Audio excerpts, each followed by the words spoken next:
Hi, folks. Welcome to Crisco's Corner. Unfiltered commentary. Not your truth, the real truth. Please like, share, and subscribe. And as always, thank you for your support.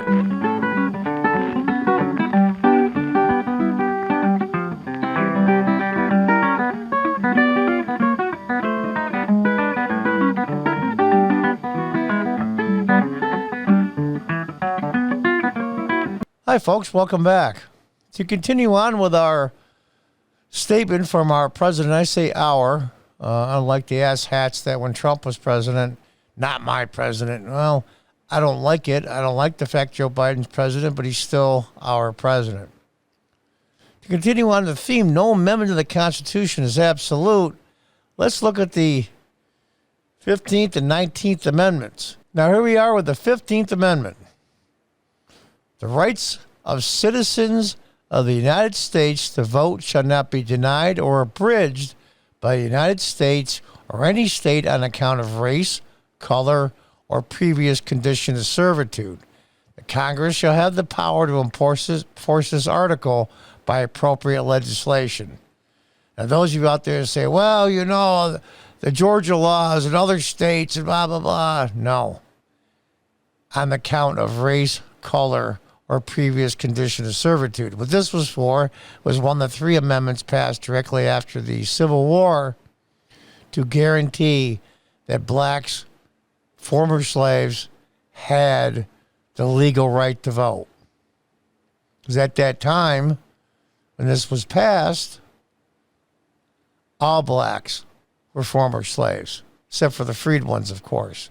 And there was a question whether they could vote or not. This, of course, made that free or slave or former slave null and void. Now, those of you that say, well, it took a long time and their poll taxes and the old Jim Crow laws. No, this was the amendment. This is what the amendment stated. Did it take a long time to fulfill all of its intentions? Yeah, but I had to start somewhere, and it started with this. Now, let me ask you something here. Those of you that are Biden people, when he said no amendment is absolute, was he talking about the amendments he doesn't like or all the amendments? He said no amendment. Really what these con artists are doing is they're telling you we only think that certain amendments are absolute, not absolute, because all of the amendments we don't like. Now, amendments like this one, of course, we will unconditionally go along with. BS. When one of the amendments is in peril from being absolute, all of the amendments are being in peril of absolute. Let's talk about this one briefly, and we'll go on to the 19th Amendment, giving the women the right to vote.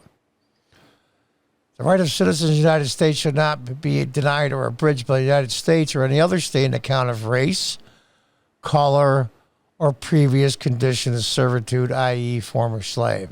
I read that again because that's precise language, not legalese. It gets right to the heart of the matter, and Congress should have the power to enforce this. So I ask all you Biden people and the president himself, who will never see this, but Biden people, what part of this amendment is not absolute?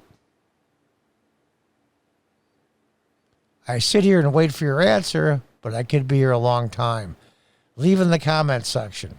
Now let's go to the 19th Amendment that gave the women a right to vote under our federal system. The 19th Amendment. The 19th Amendment of the U.S. Constitution reads, the right of citizens of the United States, citizens, legal citizens, to vote shall not be denied or abridged by the United States or by any state on account of sex. Congress shall have the power to enforce this article by appropriate legislation. Now, I'll go through the article here because it is interesting. You can pause the video. I'm not going to go through it word for word. But not many people know this. There were a number of states long before this amendment passed in 1920, which, by the way, was the one directly passed after Prohibition, probably the biggest disaster as far as amendments go in this country's history, and the only amendment, I might add, that was repealed. The only one. I think one of the mistakes of the amendment, but the American people chose it, was the amendment changing the U.S. Senate from being appointed by the states, because originally the founders wanted the Senate to represent the states, but they changed that. They weren't appointed by the state legislatures after this amendment. It was by popular vote in the state. I think that brought down the Senate dramatically as far as quality goes and representation goes. It didn't represent the states anymore. It was just another popularity contest. And I think the country has suffered ever since, especially the Senate since then, my opinion only, but not me, not only me, but there's many others that believe that as well. But it's the law of the land. It's an amendment, and that's the way it is. I don't want to digress too much here, but I'm going to scroll through here if you want to look at the entire article. It's pretty well written. About the setbacks that it had in the 1870s and 80s and how it was brought up for a vote, and some of it failed and it finally went through. It was the same people, by the way, in the suffrage movement you see there in the picture, but that's from 1912. Those are the same organizations that pushed Prohibition. A disaster. Am I comparing this amendment to Prohibition? Of course not. And here's the other interesting thing. Many constitutional scholars, and to this day, many constitutional scholars and federal legal scholars cannot find anywhere in the Constitution of the United States prior to this amendment that prohibited women from voting. As you'll see in the article, many, many states, women could vote prior to this. So the amendment wasn't really needed, but it was pushed through anyway to make it crystal clear. Nowhere in the Constitution does it prohibit women from voting.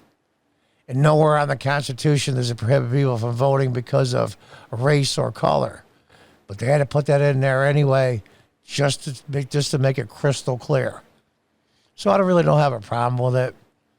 As far as legality goes, I think they had the right prior to this. Should women be allowed to vote? Of course. They're citizens of the United States once you reach a certain age and you haven't committed certain crimes or certain things that would bar you from voting. I have no problem at all. None. And in fact, I believe the first president elected, if memory serves me right, with the right women to vote was Warren Harding. Now, he was a disaster who ended up dying in office, but that's a different issue. And Calvin Coolidge took over upon Harding's death. So then I guess I'm going to ask the question again.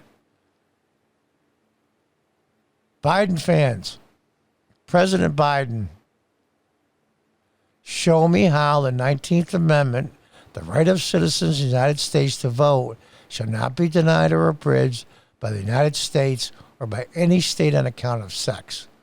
Congress should have the power to enforce this article by appropriate legislation. Show me where that is not an absolute. So the last two amendments, I did another episode on the 13th. This is the 15th and the 19th. All you Biden people out there, and believe me, he doesn't write his speeches, he being the president, President Biden. He doesn't write those speeches. Those are carefully crafted and carefully worded. They were just given to him to say. No amendment to the Constitution is absolute. Well, I just went through three of them, and all three of them are etched in stone. They are absolute to this country and this republic. So then again, I'll say the same thing I said at the beginning of this. This is a scam. It's a con. The only amendments that the progressives and the leftists and now Democrats think aren't absolute are only the ones that they don't like. This is dangerous. Very dangerous for this republic. If they start going after the First Amendment and the Second Amendment, as Dave Chappelle said, and I thought it was a great line, even though it was funny, the Second Amendment, the right to bear arms, should not be infringed, is only there in case the First Amendment doesn't work out. And I thought it was funny and I laughed, but you know what? He's right. Like most brilliant comics, even though he's far left, that statement has a lot more to it than just the statement itself. It's a dangerous, dangerous territory.